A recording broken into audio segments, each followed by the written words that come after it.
Open floors మరియు premium simplex houses రెండు కలిసిన ఒకే ఒక డీటీసీబీ మరియు రేరా ప్రాజెక్ట్ ఈశాన్య ఇన్ఫ్రావారి SGR heights at Shad Nagar town 1200 ఎస్ఎఫ్టీలో ఇల్లు కూడా కట్టేస్తున్నారు. 70% bank loan available. Contact number 8297044545.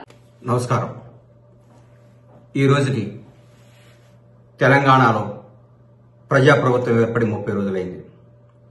ఈ 30 రోజుల్లో ప్రజలకు ప్రజాపాలన అంటే ఏందో, రేవంత్ రెడ్డి గారి నేతృత్వంలో ఏర్పడ్డ ఈ కాంగ్రెస్ ప్రభుత్వం అనుకున్న కార్యక్రమాలన్నీ అద్భుతంగా చకచకా చేసుకుంటూ ముందుకు పోతున్న ఈ ప్రభుత్వంలో అనుకున్న రోజే మా నాయకుడు రాహుల్ గాంధీ గారు కానీ రేవంత్ రెడ్డి గారు కానీ ఇచ్చిన మాట ప్రకారం అనుకున్నట్టే ఎల్బీ స్టేడియంలో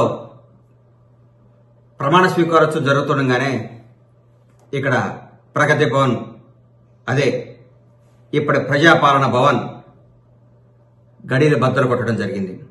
2 రోజుల్లోనే 2 కార్యక్రమాలు చేయటం, ఎన్నో అద్భుతమైన పథకాలు చేసుకోవటం, భారతదేశంలో ఉన్న ప్రతి ఒక్క ప్రధానమంత్రితో పాటు ప్రతి మంత్రి దగ్గరికి పోయి మన రాష్ట్రం గురించి, మన రాష్ట్రానికి రావాల్సిన నిధుల గురించి మాట్లాడుకోవటం, ప్రతి ఒక్కళ్ళకి రాజకీయం చేయకుండా ప్రజాపాలన అంటే ఏంటో, ప్రజలకు చేరువై ప్రజలకు న్యాయం ఎలా చేయాలో ప్రజల కోసం 20 గంటలు తప్పిస్తున్న ముఖ్యమంత్రి రేవంత్ రెడ్డి గారు.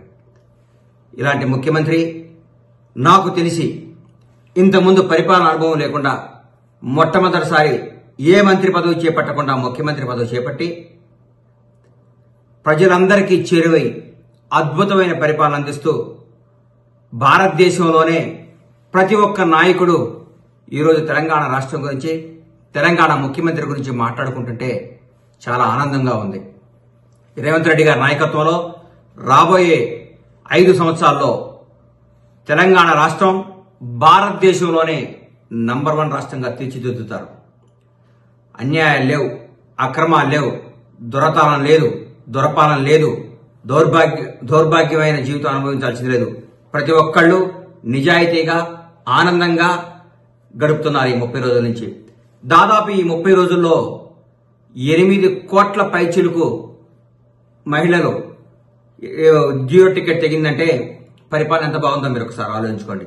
ఇదే కాదు, ప్రతి ఒక్కటి ప్రజల కోసం, ప్రజా శ్రేయస్సు కోసం, ప్రజల సంక్షేమం కోసం తెలంగాణ కాంగ్రెస్ ప్రభుత్వం చకచకా దూసుకుపోతున్న విధానం చూస్తుంటే ఆనందాన్ని ఇస్తుంది, అద్భుతం అనిపిస్తుంది.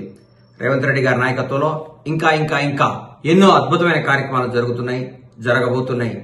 దయచేసి ప్రతి ఒక్కళ్ళు రేవంత్ రెడ్డి గారి నాయకత్వంలోని కాంగ్రెస్ ప్రభుత్వాన్ని ఆశీర్వదించి మీరందరూ మన రాష్ట్రాన్ని నంబర్ 1 స్థాయికి తీసుకుపోయే విధంగా అందరూ సహకరించాలని కోరుకుంటూ సెలవు తీసుకుంటున్నాను.